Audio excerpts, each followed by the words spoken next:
মাহফিল করাই দেব, সামনে মাদ্রাসার উৎখাত করে দেব। আমি 8 লাখ টাকা দিয়ে হজ করছি, তোর ওই পোস্টারে আল হজ শব্দ লিখতে কয় টাকা লাগতো আমি দিতাম না, যা তোর মাহফিলই যাব না। এই করে রাগ করে উনি চলে গেছে। এই আল হাজের অভাবে চেয়ার খালি, আজকের দাও তো খালি রয়েছে, তো কেউ বসে টসে নেই, চেয়ার খালি।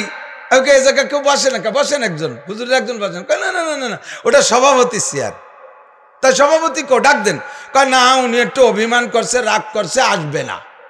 কেন আসবে না? উনি এই বছর হজ করে আসছে, পোস্টারে ওনার নাম দিছে কিন্তু আল হাজ লেখা হয়নি।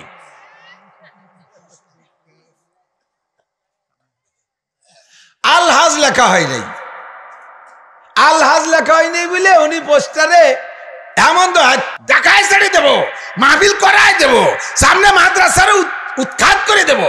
আমি 8 লাখ টাকা দিয়ে হজ করছি, তোর ওই পোস্টারে আল হাজ শব্দ লিখতে কয় টাকা লাগতো আমি দিতাম না, যা তোর মাহফিলই যাব না। এই করে রাগ করে উনি চলে গেছে। এই আল হাজের অভাবে চেয়ার খালি। তুমি হজ করছো আল্লাহর জন্য নয়, আল হাজ লেখানোর জন্য।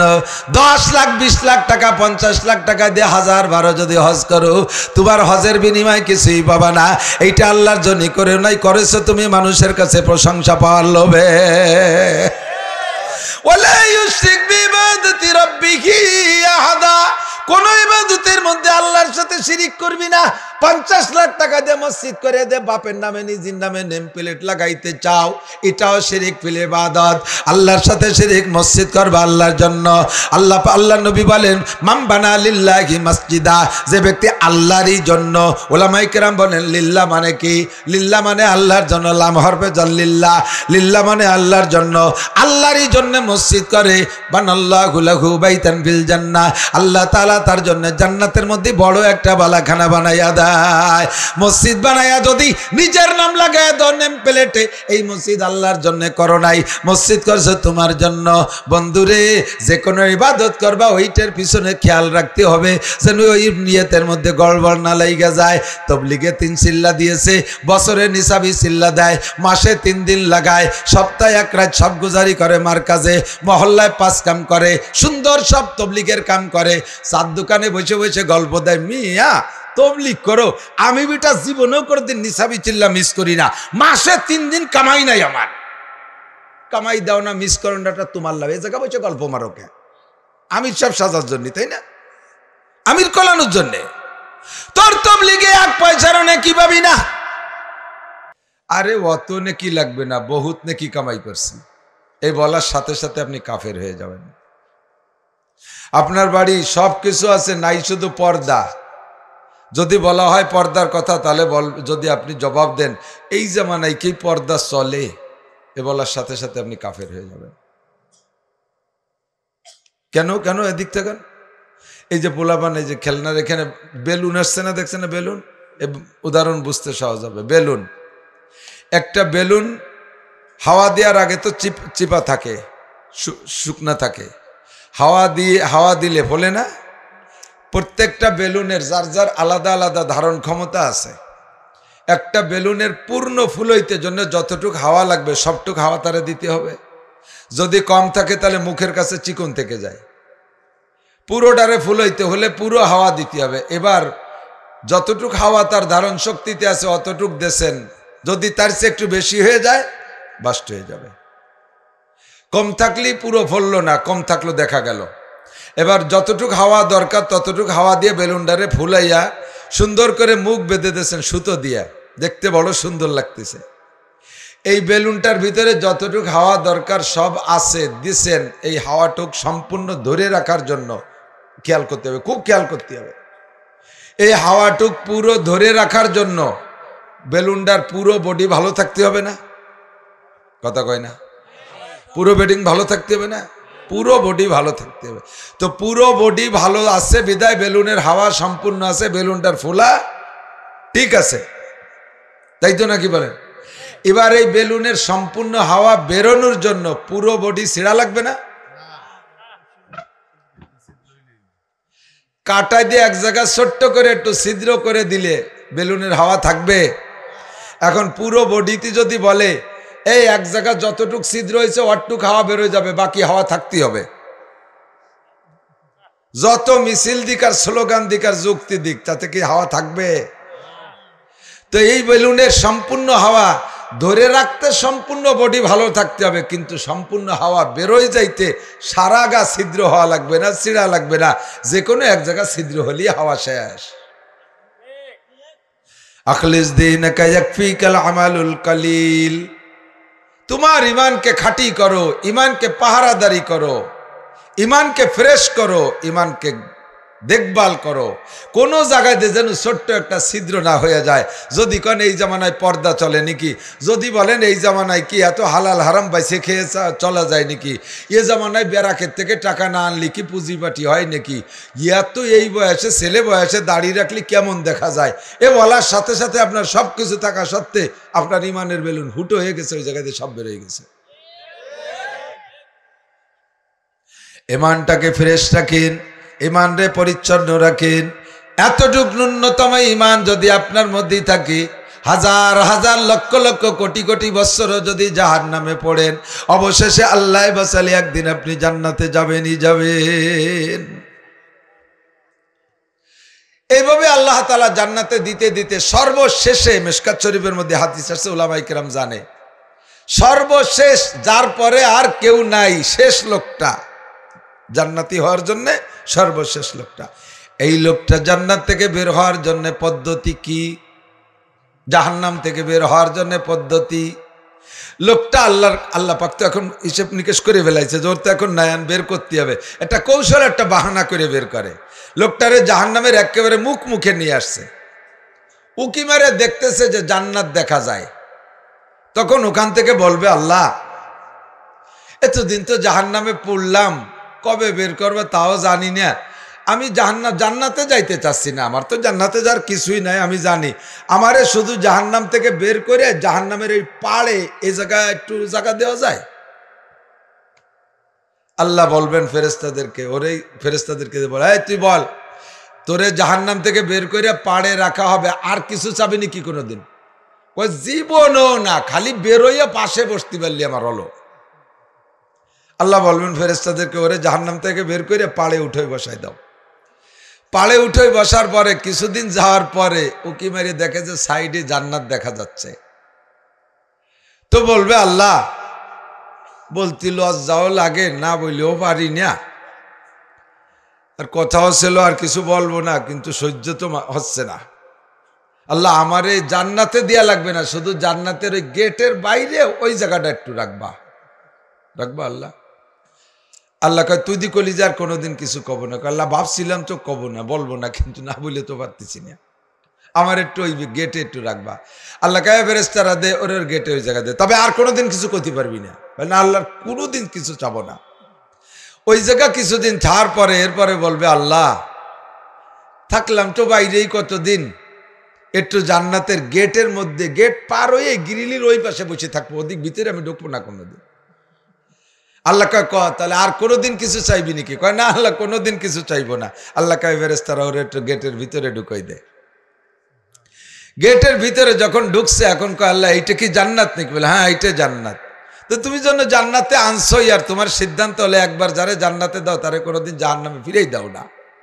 তো জান্নাতের গেটের মধ্যে যখন ঢুকাইছো, তাহলে আর ফিরে এত জাহান্নামে দিবা না, তো এই গেটে বাইরে বসাই রাখবা কেন, আমার একটু ভিতরে ঢুকতে দাও। আল্লাহ পাক রব্বুল আলামিন এরপরে জান্নাতের ভিতরে ঢুকাই দিবেন। এই লোকটারে যে জান্নাতের বাউন্ডারির মধ্যে সবচাইতে পরে দিলেন জান্নাতের ভিতরে, এরে কতটুক জায়গা দেবে জানেন? 5 বিঘে, 2 একর, এই দুনিয়ার মতো 10 দুনিয়ার সমান জায়গা তারে দেবে। এরপরে ঢুকাই দেওয়ার পরে লজ্জা বোধ করতেছে, কারণ এত মাইরপিট খাইয়ে যে লোক বেরোইছে, সে লোক কি এত বুক খুলে কিছু কইতে পারে নাকি? এখন কইতেছে, আল্লাহ আসলাম তো, তাই এর মধ্যে আমার কি দিয়ে কি, আমার জন্য কি বরাদ্দ আছে? আল্লাহ পাক বলবেন, এখানে ঢোকার পরে তোমার স্বাধীনতা, ওয়ালাকুম ফিহা মা তাশতাহি আনফুসুকুম ওয়ালাকুম ফিহা মা তাদউন। মুখে যা বলবা তাও পাবা, মনে যা কল্পনা করবা তাও তোমারে দেয়া হবে। কন্যা সুবহানাল্লাহ। এখন তুমি জান্নাতি মেহমান, তোমার সব গভীর লাউ মা তাকাদ্দামা মিন জামবি, আগের সব সাফ হয়ে গেছে। এখন তুমি জান্নাতের অন্য যাত্রী বাসিন্দাদের মতো একই রকম শক্তিশালী, এই দুনিয়ার মতো 10 দুনিয়ার সমান জায়গা দেবে। তাহলে বড় বড় জান্নাতি নবী রসুলরা কত জায়গা পাইছে, সাহাবাই কেরাম কত জায়গা পাইছে, তাবেঈনরা কত বড় বড় বেহেশতে পাইছে, তাবেঈনরা আবু হানিফা, শাফি, আহমদ, মালিক, বুখারী, মুসলিম, তিরমিজি, আব্দুল কাদের জিলানী, মঈনুদ্দিন চিশতি, নিজামুদ্দিন আউলিয়া, কুতুবুদ্দিন বখতিয়ার কাকি, এই বড় বড় বুজুর্গানে দিন কত পাইছে, আল্লাহ ওয়ালারা কত পাইছে। সবচেয়ে শেষে যদি যায়, সে যদি ওই রকম একটা পায়, তাহলে বড়রা কত পাইছে। এনকে এত জায়গায় যে কি করব? জান্নাতের মধ্যে কি ইরিদান লাগাবে নাকি? কথা কয় না। আম বাগান, ফল ভুরুটির বাগান আছে, ওর মধ্যে পাট ক্ষেত আছে, মাছের ঘের আছে, তো এত জায়গায় যে কি করব? ভাই জায়গায় যে কিছু করবা না, জান্নাতের জায়গা ফাঁকা, জান্নাতের জায়গা এভাবে ফাঁকা আছে, ওই জান্নাতের জায়গায় দুনিয়ায় বসে গাছ লাগাবা, জায়গার বেশির ভিতরে অন্য কোনো ফায়দা না। প্রাচুর্যের মধ্যে একটা মজা আলাদা। আমাদের বাংলাদেশে বড় লোকরা যারা আছে, ইন্ডাস্ট্রিজের মালিক, আমি জানি আমাদের ওই পাশে আছে আকিস সাহেবের 42টা ইন্ডাস্ট্রিজ শুনেছি যেটা। তো 42টা ইন্ডাস্ট্রিজের যে পরিমাণ টাকা, এই যে আপনাদের মানিকগঞ্জে ওখানে যেটা আছে, এই যে মানে জর্দা সিগারেটের যে কারখানা, আমি শুনেছি ওর ইমাম ছিল মৌলানা শফিক সাহেব, উনি বললেন জাপানিদের কাছে নাকি 30 বছরের জন্য লিজ দেশে 12,500 কোটি টাকা। সে আকিস সাহেব তো মারা গেছে, ছেলেপেলেরা নাড়াচাড়া করতেছে। এইভাবে 42টা ইন্ডাস্ট্রিজ এবং এত জায়গা জমিকে আকিস সাহেবের খাইতে পড়তে লাগে, তারপরও বাড়াতি তালে আছে। প্রাচুর্যের একটা মজা আলাদা, আমার অনেক আছে এই বলে একটা আনন্দ আলাদা। এই জন্য আল্লাহ তাআলা জান্নাতীদেরকে বিশাল বিশাল জায়গা দেবে, এই প্রাচুর্যের স্বাদ গ্রহণ করবে। জান্নাতের মধ্যে বৈশা আপনি জান্নাতের ভিতরে বিল্ডিং বানাবেন, দুনিয়ার মধ্যে বৈশা যদি পড়েন একবার সূরা ফাতিহা পড়েন বিসমিল্লাহ সহ, জান্নাতের মধ্যে আপনার নামে 8 তলা বিশিষ্ট একটা দালান হয়ে যাবে। সুবহানাল্লাহ পর্যন্ত শেষ না, একটু পড়বেন, একবার পড়ে ফেলি। বিসমিল্লাহির রহমানির রহিম, এক একটা আয়াত পড়বেন আর ছেড়ে দেবেন। হাফেজ সাহেব যারা আছেন নামাজের মধ্যে হোক, ইমাম সাহেব যারা আছেন নামাজের মধ্যে হোক, ফরজ নামাজে হোক, সুন্নত নামাজে হোক, আপনারা আমরা সবাই সূরা ফাতিহা পড়ার সিস্টেমটা এভাবে প্রত্যেকটা আয়াত পড়ে পড়ে ছেড়ে দেবেন। কেন? প্রত্যেকটা আয়াত পড়ার পরে আল্লাহ পাক একটা জবাব দেয়। এক শেষে 3-4 আয়াত পড়বেন না। আলহামদুলিল্লাহি রাব্বিল আলামিন পড়ে, সমস্ত প্রশংসা একমাত্র আল্লাহর, যেহেতু রব্বুল আলামিন সারা জগতের প্রতিপালককে। আমাকে পালে, আব্বাকে পালছে, আমার পূর্বপুরুষকে লালন পালন করেছে, আমার বাল বাচ্চা সবকে লালন পালন করে, সারা জাহানের পালন কর্তা। পাখিটাকেও আল্লাহ খাওয়ায়, কুত্তাটারেও আল্লাহ খাওয়ায়, শুকরটাকেও আল্লাহ খাওয়ায়, বাঘবাল্লুকে আল্লাহ খাওয়ায়। সব কিছুকে যার যেমন রুচি আর চাহিদা, তাকে তেমন সব কিছুতে লালন পালন করে। এই যোগ্যতা একমাত্র কার? আলহামদুলিল্লাহি রাব্বিল আলামিন বলার সঙ্গে সঙ্গে আল্লাহ পাক জবাব দেয়, হামিদানি আব্দি, ওহ বড় চমৎকার, আমার বান্দা আমার প্রশংসা করেছে। দুনিয়ায় সবাই রে প্রশংসা করলে সকলেই খুশি হয়। আমাদের বক্তাদের নামে দেখেন 4 লাইন 5 লাইন পর্যন্ত খালি আমাদের প্রশংসা কইতে থাকে। আল্লামাতুদ দাহার, কুমকুমাতুন নাহার, কালা গাছের থল, হাওড়ার ব্রিজ, তাল গাছের গোড়া, বাঁশঝাড়ের মুড়া, রহিসুস শায়াতিন, আন্তর্জাতিক ক্ষতি সম্পন্ন ধামড়া, বলে আর খালি বলে। প্রশংসায় সবাই লাভ হয়, সবাই খুশি হয়, প্রশংসায় সবাই খুশি হয়। আল্লাহ পাক সবচাইতে বেশি খুশি হয় প্রশংসায়। বান্দা কি ভাষা দিয়ে প্রশংসা করে না করে, এই জন্য আল্লাহ পাক নিজেই প্রশংসা শিখাইয়া দেয়, বান্দা তুমি বলো আলহামদুলিল্লাহি রাব্বিল আলামিন।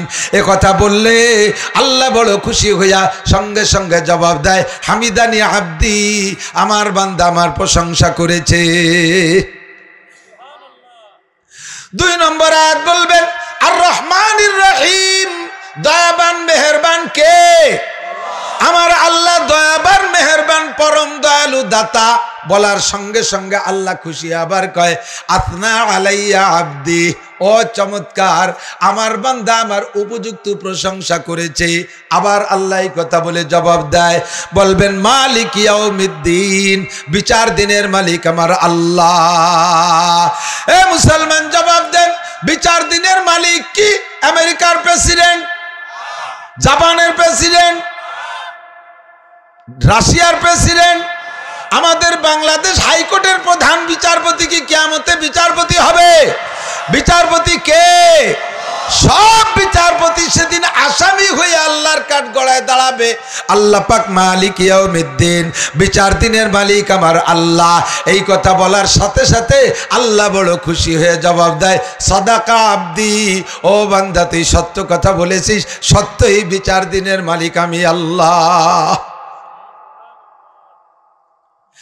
এরপরে বলবেন ইয়াকা নাবুদু ওয়া ইয়াকা নাস্তাঈন, তোমারই ইবাদত করি। ইবাদত কার? নামাজ পড়ি কার জন্য? রোজা রাখি কার জন্য?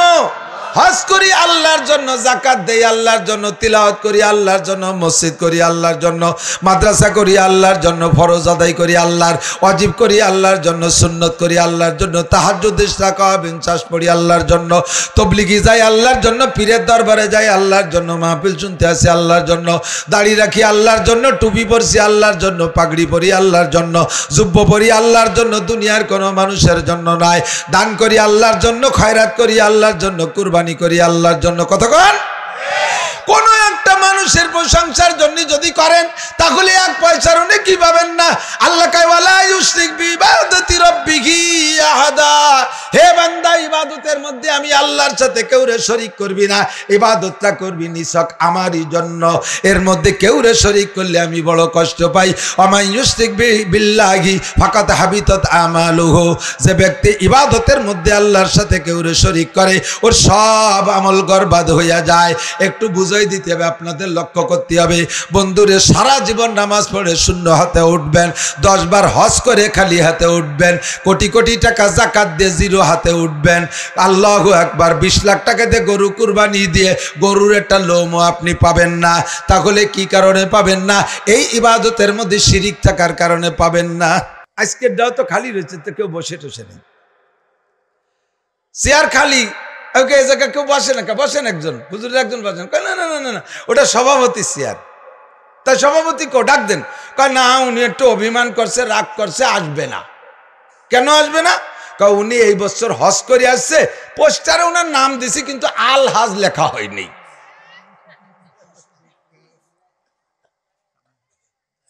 আল হাজ লেখা হয় নাই, আল হাজ লেখা হয়নি বলে উনি পোস্টারে এমন তো দেখায় ছেড়ে দেবো, মাহফিল করায় দেবো, সামনে মাদ্রাসার উৎখাত করে দেবো।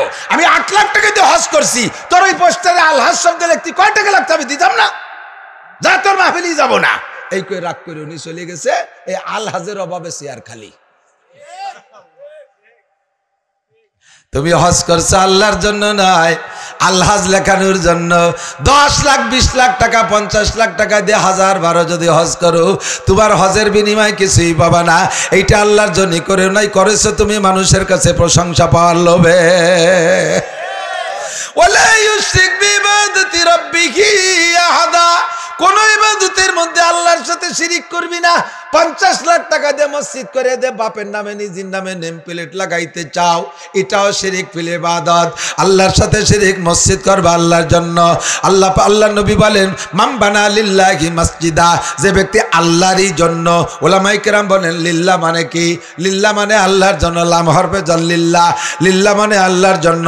আল্লাহরই জন্য মসজিদ করে, বানাল্লাহু লাহু বাইতান ফিল জান্নাহ, আল্লাহ তাআলা তার জন্য জান্নাতের মধ্যে বড় একটা বালাখানা বানাইয়া দেয়। মসজিদ বানাইয়া যদি নিজের নাম লাগায় দাও নেম প্লেটে, এই মসজিদ আল্লাহর জন্য করো নাই, মসজিদ করছো তোমার জন্য।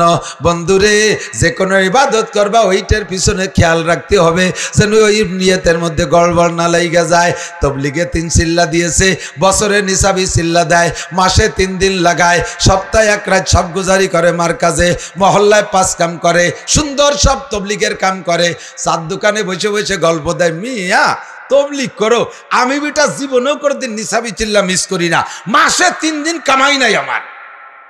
কামাই দাও না, মিস করো না, তোমার লাভ। এই জায়গা বসে গল্প মারো কে? আমির সব সাজার জন্য, তাই না?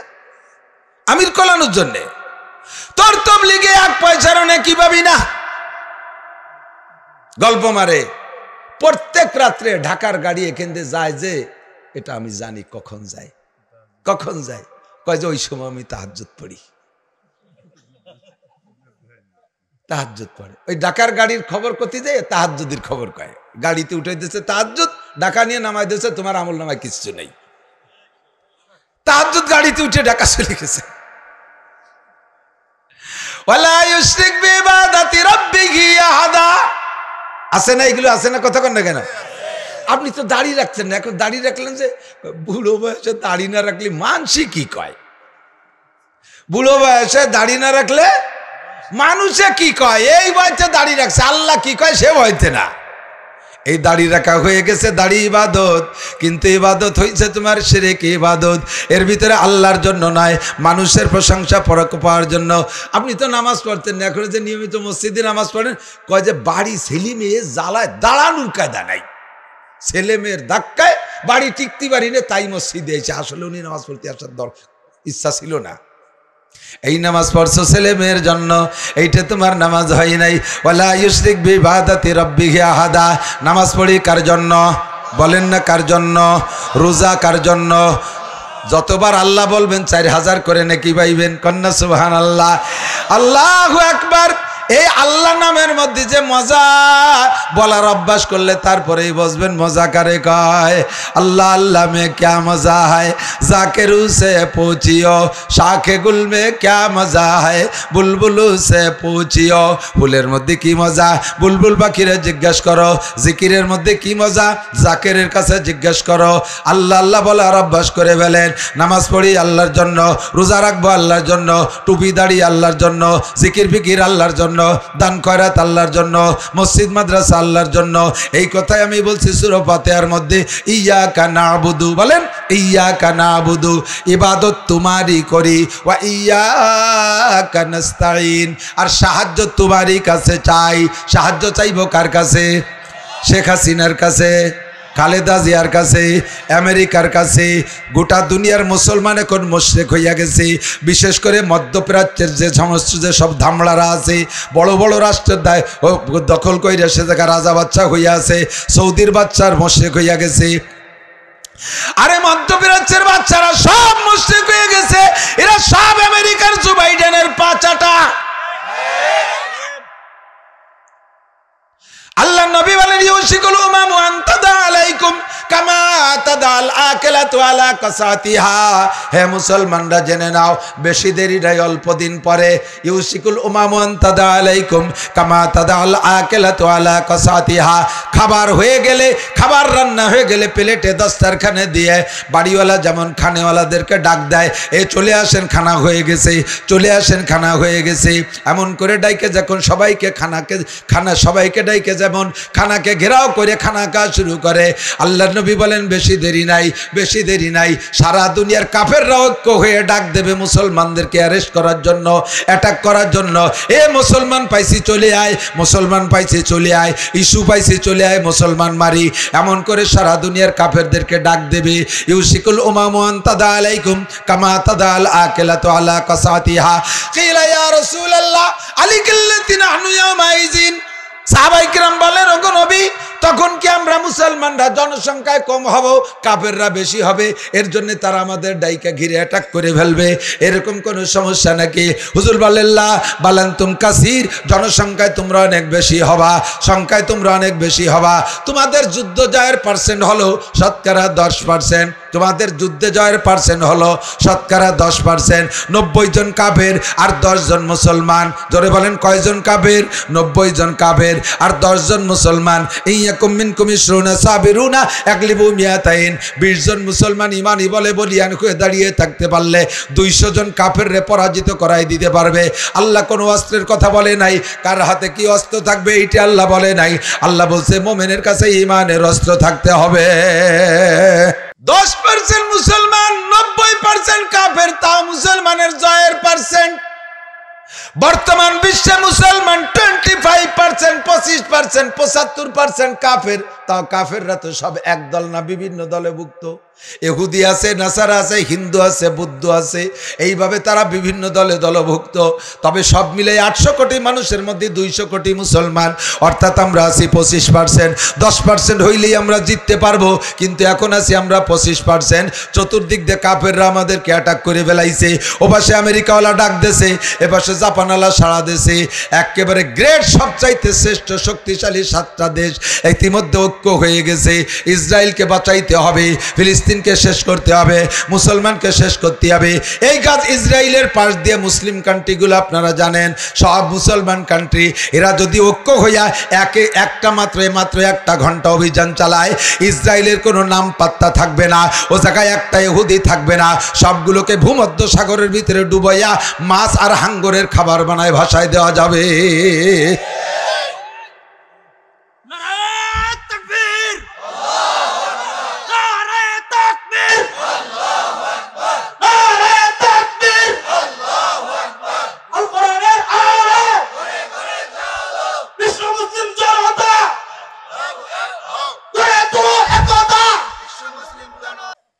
শুধু মুসলিম কান্ট্রিগুলো এক জায়গায় যার কাছে যা আছে এরকম ফিকে মারে, তাতে ইসরায়েল তলায় যায়। কতক্ষণ এক কদম আগাচ্ছে না। শুধু আমরা আসি করে বসে আছে, আর ওরা মারিয়ে সাফ করে দিচ্ছে। প্রথম দিন 7 তারিখেই আমেরিকা করে প্রথম দিন খবর পাওয়ার সাথে সাথে যুদ্ধ জাহাজ পাঠাই দিল। আর আমাদের প্রতিবেশী অত্যন্ত মোহাব্বতের দাদা বাবু নরেন্দ্র মোদী গত বছর জুমুর নামাজ পড়ছে, আমাকে গোপালগঞ্জ এসে হিন্দুকে উড়াকান দিয়েছে বড় এক মেলা, ওখানে শুক্রবারে গেছে। ইনিও প্রথম দিন সমর্থন দিয়ে দিয়েছে। অস্ত্র দিক আর না দিক, এই সমর্থন বলটা কি কম? জাপানালা সমর্থন দিল, ইউরোপ কান্ট্রি দিল, ইংল্যান্ড এলা দিল, ফ্রান্স, ইটালি, অস্ট্রেলিয়া দিল, আমেরিকা দিল। আর বাড়ির দ্বারে থেকে তোমরা কথা বলো না। মুসলমান কপাল পড়ছে। ইউশিকুল মামুন তাদা আলাইকুম আলিকিল্লাতিন আহনু ইয়াউমাইজিন ইয়া রাসূলুল্লাহ ক্বালা লা বালান্তুম কাসীর ওয়ালাকিন্নাকুম গুসাউন কা গুসাই সাইল। তারপরও তোমরা মুসলমানরা প্লাবনে ভাষা খড়কুটোর মতো ভেসে চলে যাবা, বা পায়ে মাটি পাবা না। ওয়ালা ইয়ানজিয়ান্নাল্লাহু মিন সুদুরি আদুবিকুমুল মাহাবা, হাদিস আবু দাউদ শরীফের হাদিস। আল্লাহর নবী বলেন, মুসলমানদের নাম শুনলে কাফেরদের ভিতরে একটা আতঙ্ক ছিল। কতক্ষণ একটা আতঙ্ক ছিল। মুসলমান খলিফাতুল মুসলিমিন হযরত ওমর ইবনে খাত্তাব রাদিয়াল্লাহু তাআলা কিসসা উলামায়ে কেরামের কাছ থেকে শুনেছেন। ওই রোমের রাজা, রোম প্রধান, সে পাঠাইছে দেখদি মুসলমানদের এই খলিফাতুল মুসলিমিন কয় এইটা কেমন যে তার নাম শুনলে বাঘে আর ছাগলে বলে এক জায়গা পানি খায়, কেউ কেউ দিক ফিরে তাকায় না। সুন্দরী মাইয়া 10 কিলোমিটার 20 কিলোমিটার 500 মাইল ফাঁকা জায়গায় দিয়ে হেঁটে যায়, রাস্তায় দিয়ে যুবকরা গেলে তার দিক ফিরে তাকায় না। এই প্রেসিডেন্টটা কেমনের, তাজ কেমনের, টুপি কেমনের, পোশাক কেমনের, সিংহাসন কেমন, একটু দেখিয়ে দিই। টিমেরটা পাঠাইছে। তো আইসা খুঁজতে গেছে হযরত ওমর ইবনে খাত্তাব রাদিয়াল্লাহু তাআলার জন্য। প্রথম খুঁজতে গেছে যে ওনার সংসদ ভবন কেমন। জিজ্ঞেস করছে যে তোমাদের খলিফাতুল মুসলিমিন, তোমাদের প্রেসিডেন্টের সংসদ ভবন কো? দেখাই দিয়েছে মসজিদে নববী। কয় যে এই যে তার সংসদ ভবন। কয় যে আদি তোমাদের ইবাদতখানা, সংসদ ভবন কো? কয় ওইটাই সংসদ ভবন। কন্যা সুবহানাল্লাহ। তাই তোমাকে সে বাদশা কো, তোমাদের সেই প্রেসিডেন্ট কো? কয় যে গিয়েছিল চট্টগ্রামে বাড়ি। বাড়ি আছে না কোন জায়গা আছে তা তো বলতে পারতেছি না। কয় বাড়ি কো? বাড়ি দেখাই দিচ্ছে। তাদের যে ছোট্ট একখান ঘর, রাজার ঘর, কুট্টি একখান ঘর, এই বাড়ি যে জিজ্ঞেস করছে যে খলিফাতুল মুসলিমিন কোথায়? বাড়ির থেকে বলছে যে গেল তো এই দিক, একটা লুঙ্গি পরা গেঞ্জি গা, এখন গামছা গাড়ে এই দিক তো গেল, খানিক আগে গেছে। এখন খবর নিতে নিতে নিতে গেছে মদিনার উত্তর পাশে হলো খেজুর বাগান বেশি। কয় ওই দিক গেছে, যে দেখে হযরত উসমান রাদিয়াল্লাহু তাআলা আনহুর খেজুরের বাগানে গাছের ছায়ার নিচে এই গামছা খান বিছাইয়া হাত মাথার তলে দিয়ে শুয়ে আছে। মাথায় এরকম বাবরি, ধুমসা বাবরি, আর দাড়িও সেই রকম উড়া মুড়া করতে করতে গায়ে মাটিও মাখায় গেছে, চুল দিয়ে দাড়ি দিয়ে মুখ টুক গিরে গেছে, এর ভিতরে উড়া গেছে। তো দূর থেকে বলতেছে যে একজন, ওই যে আমাদের খলিফাতুল মুসলিমিন শোয়া। এদের তা বিশ্বাসই হয় না। আরে খলিফে মাটিতে শোয়া থাকেনি। যত বড় দেশের, বিশ্বের সারা পৃথিবীর 2/3 2,40,00,000 বর্গ মাইল রাষ্ট্রের আয়তন, সেই দেশের প্রেসিডেন্ট মাটিতে গামছা বিছে শুয়ে থাকে, তার মাথা চুল বাবিয়ে পাগল ছাগল কি জানো যাই জানো। এই কইতে কইতে ওমর রাদিয়াল্লাহু আনহু সজাগ হয়ে গেছে। তো সজাগ হয়ে উঠে ঝাড়ি দিয়ে মাথাটা পরিষ্কার করে ওদের দিক ফিরে তাকাইছে। তাকানোর সঙ্গে সঙ্গে চেহারা দেখা যে কটা গেছিল সব কটার পেশাব এসে গেছে ভয়তে। ও জমানা মে মুআজ্জাজ তে হামেলে কুরআ হোকর হাম জলিল ও খার হুয়ে তারকে কুরআ হোকর। তারা ওই সময় মহান সম্মানে সম্মানিত ছিল। এত আতঙ্ক কাফেরদের অন্তরে ছিল মুসলমানের নাম শুনলে, একটাই মাত্র কারণ, তখন মুসলমানের গলায় কোরআন ঝুলানো ছিল। মুসলমান যখন কোরআন নামাইয়া এবিসিডি গলায় ঝুলাইছে, মুসলমান সিনা থেকে কোরআন বের করে দিয়ে আইএবিএম আর ইংলিশ মিডিয়াম ঢুকাইছে, তখন মুসলমানের ঘরে ইংরেজ পয়দা হয়। কতক্ষণ মুসলমানের ঘরে খ্রিস্টান পয়দা হয়, মুসলমানের ঘরে হিন্দুর বাচ্চা পয়দা হয়, মুসলমানের ঘরে ইহুদ নাসারার বাচ্চা পয়দা হয়, মুসলমানের ঘরে কাফের মুশরিক পয়দা হয়। কাজেই মুসলমানের ঈমান শেষ। এখন আর অমুসলমানরা মুসলমানের নাম শুনলে ভয় পায় না। আল্লাহ নবী বলেন, ওয়ালা ইয়ানজিয়ান্নাল্লাহু মিন সুদুরি আদুবিকুমুল মাহাবা। কাফেরদের অন্তরে মুসলমানদের নামের যে ভয় ছিল, ওই ভয়টা থাকবে না। ওয়ালা ইয়াকযিফান্নাল্লাহু ফি কুলুবিকুমুল ওয়াহান। দেখেন, আগে কাফেররা মুসলমানের নাম শুনলে আতঙ্কিত ছিল, আর এখন সারা দুনিয়ার কাফেররা মুসলমানদেরকে একটা লোমের সমানও ভয় পায় না, একটা পশমের সমান ভয় পায় না। কতক্ষণ ওয়ালা ইয়াকযিফান্নাল্লাহু ফি কুলুবিকুমুল ওয়াহান। আল্লাহর নবী বলেন, তখন তোমাদের অন্তরের মধ্যে ওয়াহান ঢেলে দেওয়া হবে, ওয়াহান ঢুকিয়ে দেওয়া হবে। সাহাবায়ে কিরাম বলেন, অমাল ওয়াহান ইয়া রাসূলুল্লাহ। হুজুর, আগেরটা তো বুঝলাম, কিন্তু ওয়াহান কি জিনিস এইটা বুঝি নাই। আল্লাহর নবী বলেন, ওয়াহান হলো হুব্বুদ দুনিয়া বা কারাহিয়াতুল মাউত। আমার দিক ওয়াহান বলে দুইটা জিনিসকে, হুব্বুদ দুনিয়া কারাহিয়াতুল মাউত। দুনিয়ার মোহাব্বত আর মৃত্যুর ভয়। দুনিয়ার মোহাব্বত, মৃত্যুর ভয়, এই দুইটা জিনিস মুসলমানদের ভিতরে কাজ করবে। সৌদি আরবওয়ালারা, ওই মিশরওয়ালারা, অন্যান্য যারা আছে, সকলের এখন হুব্বুদ দুনিয়া, পদের লোভ আর অর্থের লোভ। আল্লাহ তাআলা জম্মের দিয়া দেশে তেলের খনি, সোনার খনি, দামি দামি খনি, গ্যাসের খনি তাদেরকে দিয়ে দেশে। ওই বেচে কিনে সে টাকা দেয় পশ্চিমাকে, আর তারা ওনাদের পদ ঠিক রাখে। বিশাল বিশাল মসনদ বানায় আরাম করতে তালে আছে। আর কাফেররা চতুর্দিক দিয়ে ঘিরে ফেলাইছে, নিজেরা মোটে এক হইতে পারতেছে না, নিজেরা ঐক্য হইতে পারতেছে না। আরে ঐক্যের বরকতি আলাদা। আপনারা জিওগ্রাফি দেখছেন না? জিওগ্রাফি, আফ্রিকার জঙ্গলের পিকচার দেখেন না মাঝে মাঝে? আমার মাঝে মাঝে ইউটিউবে মোবাইলে এসে গেলে আমি একটু দেখি। এই দেখবেন 500 হরিণ দাঁড়ায় আছে। হরিণ তো হরিণ, ছোট প্রাণী থাক। 500 সিংহলা মোষ, 500 গরু, কত বড় বড় জোয়ান জোয়ান গরু, এক একটার গায়ে 20-22 মণ গোশ। সিংহ সেরকম বড় বড়, 500 এক জায়গায় দাঁড়ানো।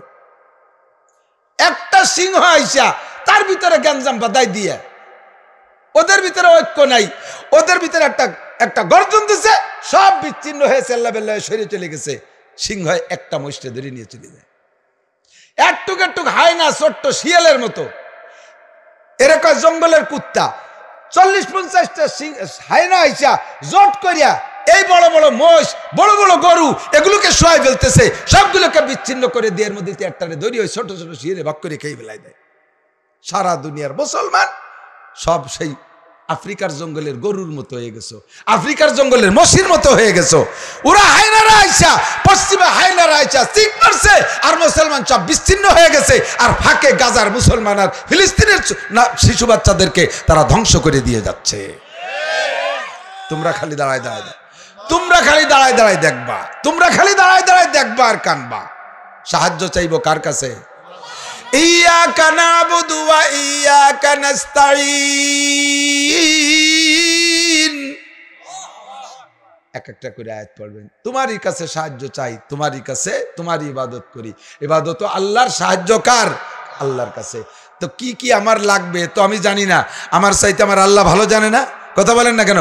ভাই মেশিন বানায় যে, মেশিনই কি জানে? একটা মেশিন স্যালো মেশিনই ধরেন, স্যালো মেশিন কি জানে যে আমার কি কি লাগবে, কোন জায়গা গ্রিস লাগবে, কোন জায়গা মোবিল লাগবে, কোন জায়গা তেল লাগবে, কোন জায়গা ওয়াশার লাগবে, কোন জায়গা পার্টস লাগবে, কোন জায়গা নাট লাগবে, কোন জায়গা বল্টু লাগবে? ও মেশিনই জানে না, মেশিন যে বানাইছে সেই জানে।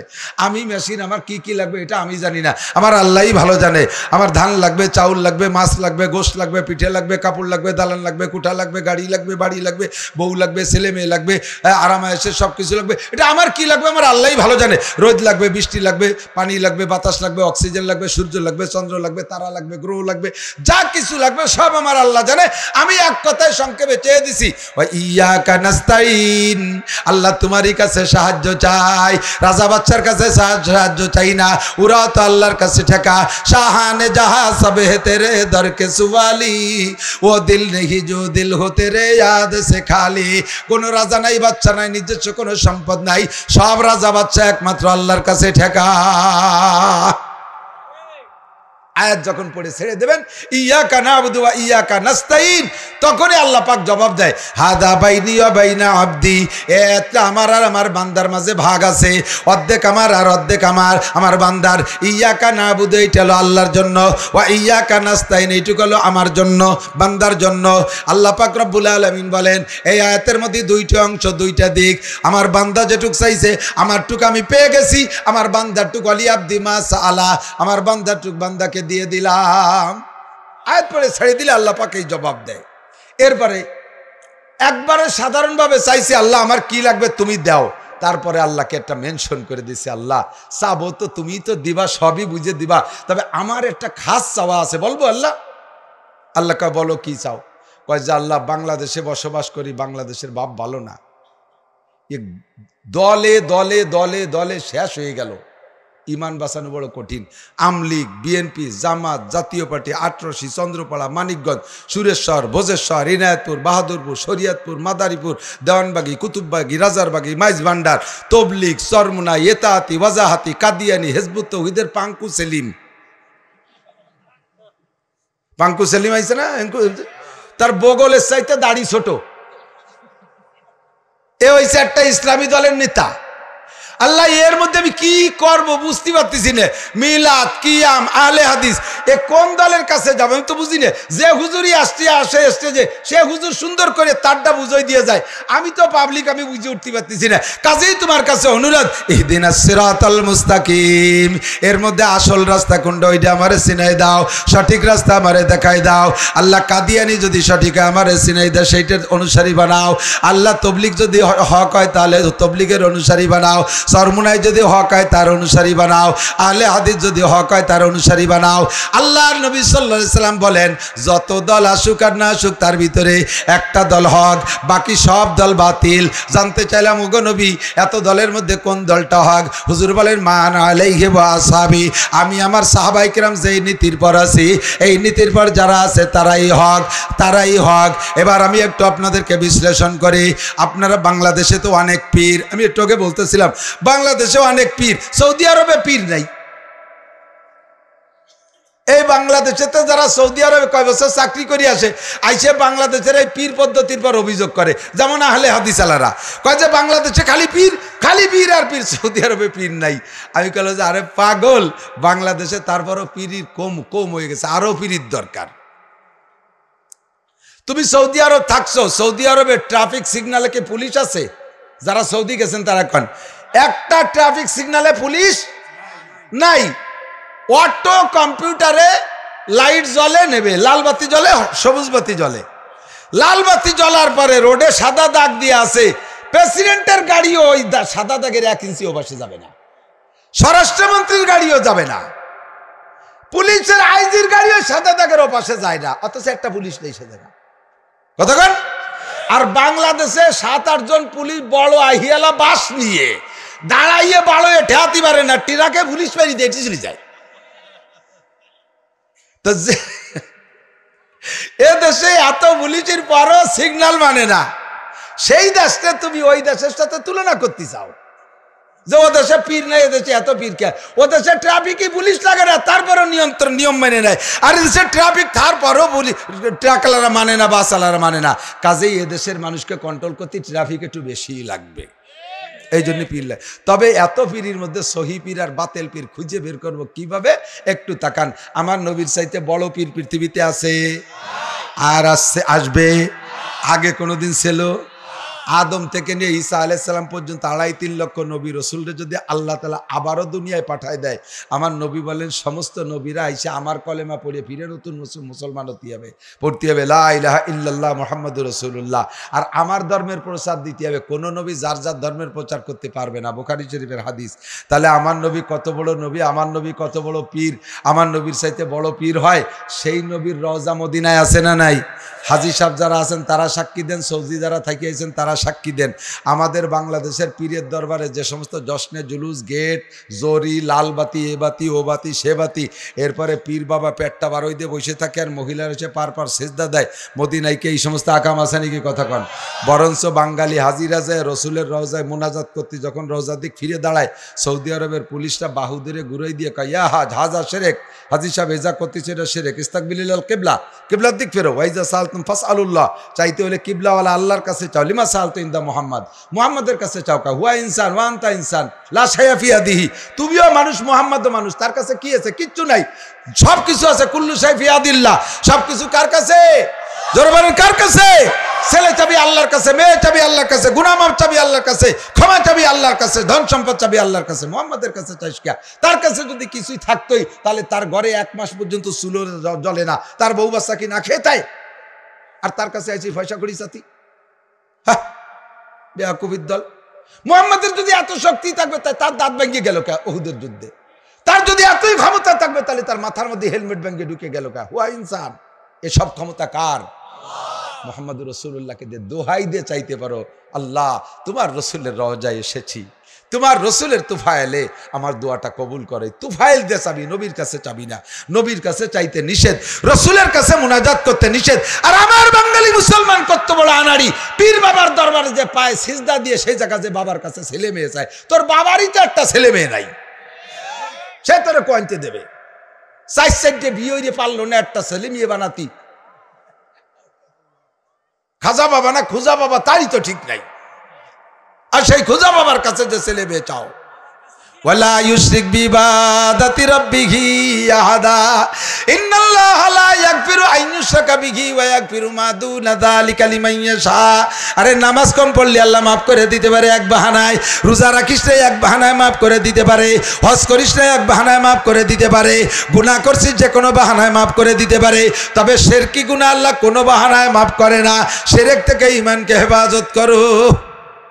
মান্নত সান্নত মান্নত করে, বিশেষ করে মহিলারা মান্নতে পাকা। একটু বিপদে পড়ে গেলি মাইনি ফেলে। আড়াই গেছে মুরগি, কান্তি আমার মুরগিটা পালি, এটা ছাগল কুরবানি দেবো। আড়াই গেছে মুরগি, পাইলে ছাগল জবাই দেবে বলে। পরে দেয় যে মুরগি পাওয়া গেছে, আর ছেলে থেকে মা তাড়াতাড়ি টাকা দাও, ছাগল কিনে এনে কুরবানি দিয়ে দেই। হ্যাঁ শয়তান চুপ কর, আমি কোন ফাঁকে কইছি? আল্লাহ খেয়াল করছে নাকি? তুই এবার আল্লাহরে মনে হইরে দিচ্ছিস। আল্লাহ আবার খেয়াল করে নাই। ছেলে কয় মা তোমার মনে না থাকতে পারে, আল্লাহর মনে আছে। তুমি এই মুরগির জন্য মান্নত করছো খাসি, কি জন্য? যাতে শিয়ালে ধরিয়ে না নিয়ে যায়। সে শিয়াল কিন্তু বাগানে আছে মা, শিয়াল তবলিগি যায়নি, শিয়াল চরমুনাই যায় নাই, ও আছে। কিন্তু তাড়াতাড়ি টাকা দাও, নাইলে কিন্তু তোমার মুরগি থাকবে না। ওর মা আইজ না কাল, কাল না বসে করতে করতে করতে করতে শেষমেশে মুরগির ছাগলকে দেয়নি। কিন্তু 300 টাকার মুরগির জন্য কি 3000 টাকার ছাগল কেউ দেয় নাকি? পরে শিয়ালে এসে থাবাই দিয়ে মুরগি নিয়ে গেছে। মান্নত করে বাবার কাছে, বাবা দাও, বাবা দাও, বাবা তোমারে গরু দেবো, ছাগল দেবো, গরুরে গরু দেবো, গরুরে গরু দেবে, ছাগল রে ছাগল দেবে। মানুষে মানুষ চেনে, বাছুরি চেনে গাই, মুরগিতে খাবরা চেনে, কুত্তই চেনে ছাই। কতক্ষণ চরমুনায় মানুষ আছে, মানুষ যায়। টুঙ্গিতে মানুষ আছে, মানুষ যায়। গহরডেগে মানুষ আছে, মানুষ যায়। হাটাজারি মানুষ আছে, মানুষ যায়। এ জায়গা মানুষ আছে, মানুষ আসে। যে জায়গা গরু, গরুর দ্বারা খালি গরু আর গরু যায়। কথা কন না কেন? আর গরু দিয়ে ক্রেডিট জাড়ে। আমার খালি এত গরু আছে, এত গরু আছে। আমাকে এনে একটা গরু হচ্ছে, আমাকে এনে সব মানুষ আইছে। কথা কন না কেন? আমাকে এখানে সব কি আইছে? মানুষ আইছে। গরু দিয়ে গল্প মারিস না। ওয়ালা ইউশরিক বিইবাদাতি রাব্বিহি আহাদা। আল্লাহর সাথে কেউ শিরিক করো না। আমার নবীর রওজায় কোনো শিরিক নাই, আমার নবীর রওজায় কোনো বেদাত নাই। আল্লাহু আকবার। বাংলাদেশে শিরক আর বেদাতের কারখানা। ওয়ালা ইউশরিক বিইবাদাতি রাব্বিহি আহাদা। চাইলে দোয়া করলে আল্লাহর কাছে কইবা, আল্লাহকে বলবা ইয়্যাকা না'বুদু ওয়া ইয়্যাকা নাস্তাইন। তারপরে বলবা আল্লাহ সবচাইতে বড় বিপদ আছে ঈমান নিয়া। কোন দলের সাথে গেলে ঈমান ঠিক থাকবে? তোমার কাছে দরখাস্ত ইহদিনাস সিরাতাল মুস্তাকিম। নবী পাক বললেন আমি আমার সাহাবা যে তরিকার উপরে আছি ওইটার পর থাকবি। এদিক তাকান ভাই, হাদিসের ভিতরে আসছে নবীর তরিকা মাথা থেকে পাতালু পর্যন্ত একটা বডি চেক করে নেই আগে। নবীর টুপি কেমন ছিল খোঁজেন, হাদিসে আছে না নাই? নবীর চুল কেমন ছিল? বাবার দরবারের ওইরকম চুল? তাহলে মেসির চুলির মতো চুল? হ্যাঁ, ওই পশ্চিমাকে চুলির মতো চুল? চলচ্চিত্রের নায়ক নায়িকাকে চুলির মতো? তাহলে তুমি সেরকম রাখছো কে? নবীর সুন্নত ভালো লাগে না, নায়ক নায়িকার সুন্নত ভালো লাগে, নবীর আদর্শ ভালো লাগে না। পোশাক সবচাইতে সুন্দর, সুদর্শন, সর্বদিক দিয়ে সুন্দর পোশাক সুন্নতি পোশাক, এর কোনো বিকল্প নাই। মুসলমান জীবনে কত পোশাক পরো, কিন্তু জীবনের সর্বশ্রেষ্ঠ আনন্দের দিন আর জীবনের সর্বশ্রেষ্ঠ বিপদের দিন, দুইটা দিন কিন্তু তোমাকে সুন্নতি পোশাক পরাই লাগে। প্যান্ট শার্ট টাই কোট যাই পরো, বিয়ের দিন একটু পাঞ্জাবি পায়জামা পরি, একটা কাগজের ফাগড়ি হলেও মাথায় দেয়া লাগে, ঠিক না? সেদিন তো তুমি দোনালা ভরিয়ে যাও না, দোনালা বন্দুক ফিরিয়ে টান টানে দাঁড়াই দেখলি আমার পরাণ পড়ে, আল্লাহ খুব খারাপ লাগে। ওই বইরুম টাইট হয়ে রয়েছে, দলা বলা হয় কি বেকায়দা। পেশাব করে কিভাবে, পায়খানা করে কিভাবে? তো পেশাব তো দাঁড়াই করি হুজুর, বসার তো কায়দা নেই, বসলি তলা ছিঁড়ে যাবে। তা পায়খানা করিস কি রে? পুরো খুলিয়ে তিতিয়ে বাথরুমের মধ্যে নয়, পুরো প্যান্ট খুলে পায়খানা করলি। কখনো কখনো ফাঁকা জায়গায় তো সুবিধা অসুবিধা হয়তো, অন্য জীবনে দুই একবার অন্য ফাঁকা জায়গায় বসা লাগে আগানে বাগানে, তো মানসির মধ্যে তুই প্যান্টটা খুলিয়ে আঁকতে বসা লাগবে। তো এমন বেইজ্জতি পোশাক কেন পরিস? পরছে এমন ভাবে একটু উড়ো বসলে প্যান্ট নামতি নামতি একেবারে ফার্স্ট ক্লাস থার্ড ক্লাস পার হয়ে চলে গেছে। দেখলিও লজ্জা করে, লজ্জা করে না? আমার বাড়ির রাজমিস্ত্রি কাজ করতেছে, টাইলস মিস্ত্রি, ওই প্যান্টেরটা পরছে। অ্যান্ড আমাকে বাড়িতে তোর মেয়ে ছেলেরা পর্দায় রয়েছে, ওরা কাজ করতেছে। আমি যাচ্ছি আর ওই দেখতে আমার লজ্জা লাগতেছে। আমি ওরা 2 দিন কইছি, ও ফাঁসা বেরোনো ল্যাংটা প্যান্ট পরে আসিস কেন? ওই লুঙ্গি পরে আসবে না ঢিলে ডালাটা পরে আসবে। আজ আবার তাই পরিয়েছে। আমি কোন নীতি ওই সিমেন্ট বালি নিয়ে ওই তোর ফাঁসা প্লাস্টার করে দেবো, যা তোর প্যান্টেই যদি গিরতে না পারে শয়তানি একবারে প্লাস্টার করে দিই, আর কোনোদিন দেখা যাবে না। আমার নবী কি জীবনে এই প্যান্ট পরছে? আবু বকর পরছে, সাহাবায়ে কেরাম পরছে, আবু হানিফা, শাফি, আহমদ, মালিক পরছে, বুখারী মুসলিম পরছে? কেউ পড়েনি। আল্লাহু আকবার। নবীর কুল শামায়েলে তিরমিজি পড়েন, উলামায়ে কেরাম অনুবাদ করে দিয়েছে বাংলায়, এখান তিরমিজি কিনে পড়েন শামায়েলে তিরমিজি। নবীর চুল কেমন ছিল, দাড়ি কেমন ছিল, মোজ কেমন ছিল, পাগড়ি কেমন ছিল, জুব্বা কেমন ছিল, সব কিছু কেমন ছিল, অল এভরিথিং আছে। সাহাবায়ে কেরাম হুবহু নকশে কদমের উপরে চলছে। এই জন্য নবী বলেন মা আনা আলাইহি ওয়া আসহাবি, আমি আমার সাহাবায়ে কেরাম যে তরিকার উপরে আছি এইটাকে হুবহু মেনে চলে যারা, তারাই জান্নাতি, তারাই সিরাতে মুস্তাকিমের উপরে আছে। বাকি সব গুমরা, বাকি সব গুমরা। বনি ইসরাইল ছিল 72 দল, আমার উম্মত হবে 73 দল। এক দল মাত্র জান্নাতি, বাকি 72 দল জাহান্নামী। আপনার বিবেক রে কাজে লাগাইলে আপনি খুঁজে পাবেন বাবা। বিবেক রে কাজে লাগাইলে আপনার বউ একজন পীর সাহেবের সামনে যাইয়া গায়ে মাথায় কাপড় নাই সেজদায় দিয়ে পড়ে থাকবে, পীর সাহেব অনেক সুন্দর করিয়া জ্বালিয়ে দেয়, একবার এ পাশে $1 দেয়, একবার ও পাশে $1 দেয়। মা আল্লাহ তোমার বাসায় হোক, আল্লাহ বরকত তরকত সব পীরি রাতের মধ্যে চলে গেছে। এই শয়তানটা পীর হতে পারে কোনোদিন? কতক্ষণ না পারে এই শয়তানটা পীর হতে পারে? আহমদ শফি সাহেব এই কাম করে, ঢালকানগরের পীর সাহেব এই কাম করে। এনাদের কারো সামনে মহিলা যায়, সর্বনের পীর সাহেব ময়দানে যাবেন, লক্ষ লক্ষ মানুষের ভিতরে 10 বছরের উপরে কোনো মেয়েকে রাস্তাঘাটে দেখবেন না। কতক্ষণ? আপনাদের এই মাহফিলে দেই যে যুবতী মেয়েরা বাজারের মধ্যে দিয়ে ঘুরে বেড়াচ্ছে, 1 পয়সারও নেকি হবে না এই মাহফিলে। 1 লক্ষ মাহফিল করলে যে নাকি সম্পূর্ণ নাকি খেয়ে ফেলাই দেবে এই যুবতী মেয়েরা বাজারের মধ্যে দিয়ে ছেলেপেলেদের কিনুর গুতো খাইলে, ঠেলা ধাক্কা খাবে। কারা? ওরা কে আসমানের তে নাজিল হইছে? এই মেয়েরা আল্লাহ প্যাকেট করে ছাড়িয়ে দিছে। ও তো আপনার আমার মেয়ে, আমার আপনার মেয়ে। তা আপনি এখানে এসে ওয়াজ শোনেন আর আপনার বউডা মেয়ের ওই জায়গায় দিয়া ছেলেপেলেদের ভিতরে বাদাম খেয়ে বেড়ায়। কিসির মাহফিল আবার? এগুলো সব বন্ধ করতে হবে। কথা বলেন ইহদিনাস সিরাতাল মুস্তাকিম। সঠিক রাস্তা খুঁজে পাচ্ছি না, আমাদেরকে সঠিক রাস্তা দেখাও। এ ভাই মুসলমান যুবক, আমার দিক তাকা। গোলাম আহমদ কাদিয়ানি কি সঠিক নবী? কথা বলেন। কাদিয়ানি ও নবী, নবীও না, ও তো কাফের। ওটা কি? কাদিয়ানি, কাদিয়ানি, কাদিয়ানি। আপনারা ইমানদার, সিরাতে মুস্তাকিমের উপরে চলার দোয়া করবেন।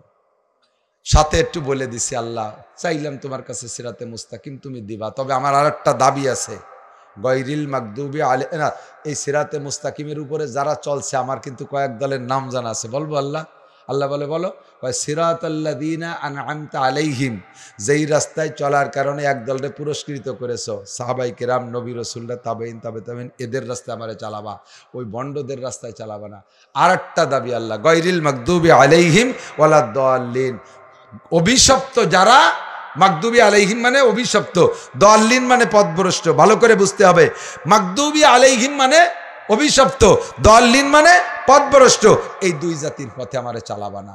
সমস্ত তাফসীরের কিতাবে এই সূরা ফাতিহার এই অংশের তরজমা তাফসীরের ভিতরে লেখে মাগদুবি আলাইহিম মানে ইহুদি, দাল্লিন মানে নাসারা, দাল্লিন মানে নাসারা। আল্লাহ তুমি নিজেই বলে দেছো, ইয়া আইয়ুহাল্লাযীনা আমানু লা তাত্তাখিযুল ইয়াহুদা ওয়ান নাসারা আউলিয়া।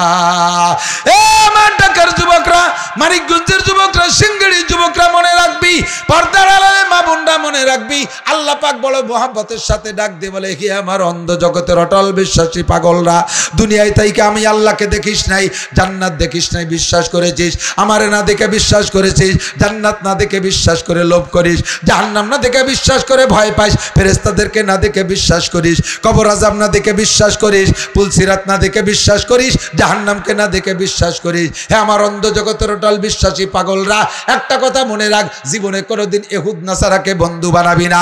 ওরা অভিশপ্ত, ওরা পথভ্রষ্ট, ওরা অভিশপ্ত, ওরা পথভ্রষ্ট, ওদেরকে বন্ধু বানাবি না, ওদের কোনো পণ্য ব্যবহার করবি না, ওদের সাথে সম্পর্ক করবি না, ওদের সংস্থায় চাকরি করবি না, ওদের সাথে লেনদেন করবি না, ওদের সাথে একসাথে বসে খাওয়া খাই করবি না, ওদের দেশে না যেয়ে পারলে যাইবি না।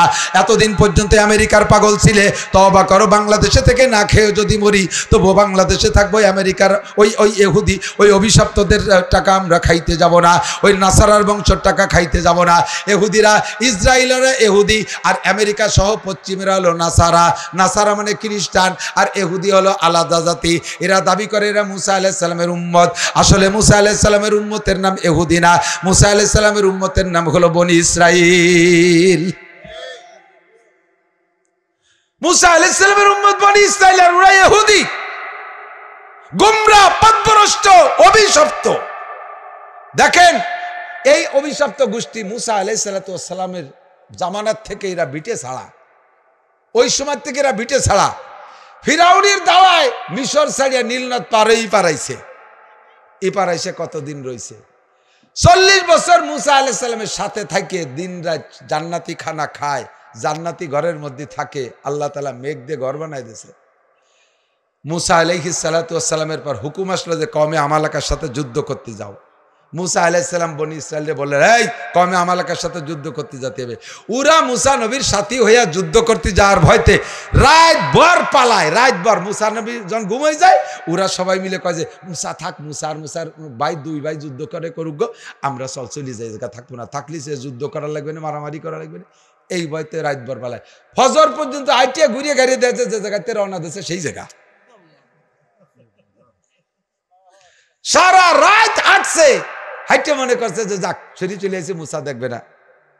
দেখে সকালবেলা সবে সাথে কইছে যে জায়গাতে যে গেছিল সে সেই জায়গা চলে এসে।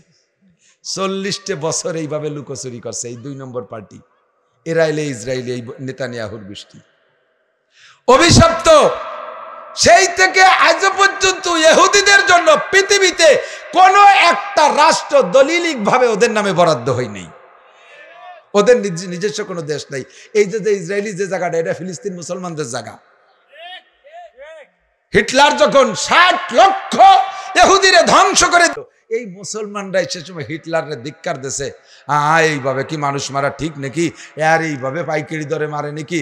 তখন হিটলার কয়, যা মারার দরকার মারছি, আচ্ছা ঠিক আছে, তোরা যখন নিন্দা করিস বাকি কয়টা মারলাম না, তবে তোরাই বেশি নিন্দা করছিস মুসলমানরা, তোকে মধ্যে থুয়ে গেলাম, একে জাল আকারে কয় জীবন ভরে জ্বলিয়ে দেইস। সেই কয়টা এসে ইসরায়েলি এই ইহুদি জ্বালাইতে আছে, সারাটা দুনিয়াকে জ্বালাচ্ছে ও মুসলমান।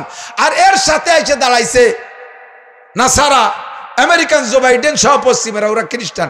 দুই দল মিলে আল্লাহ দুই দল সম্পর্কে বলে লা তাত্তাখিজুল ইয়াহুদা ওয়ান নাসারা আউলিয়া।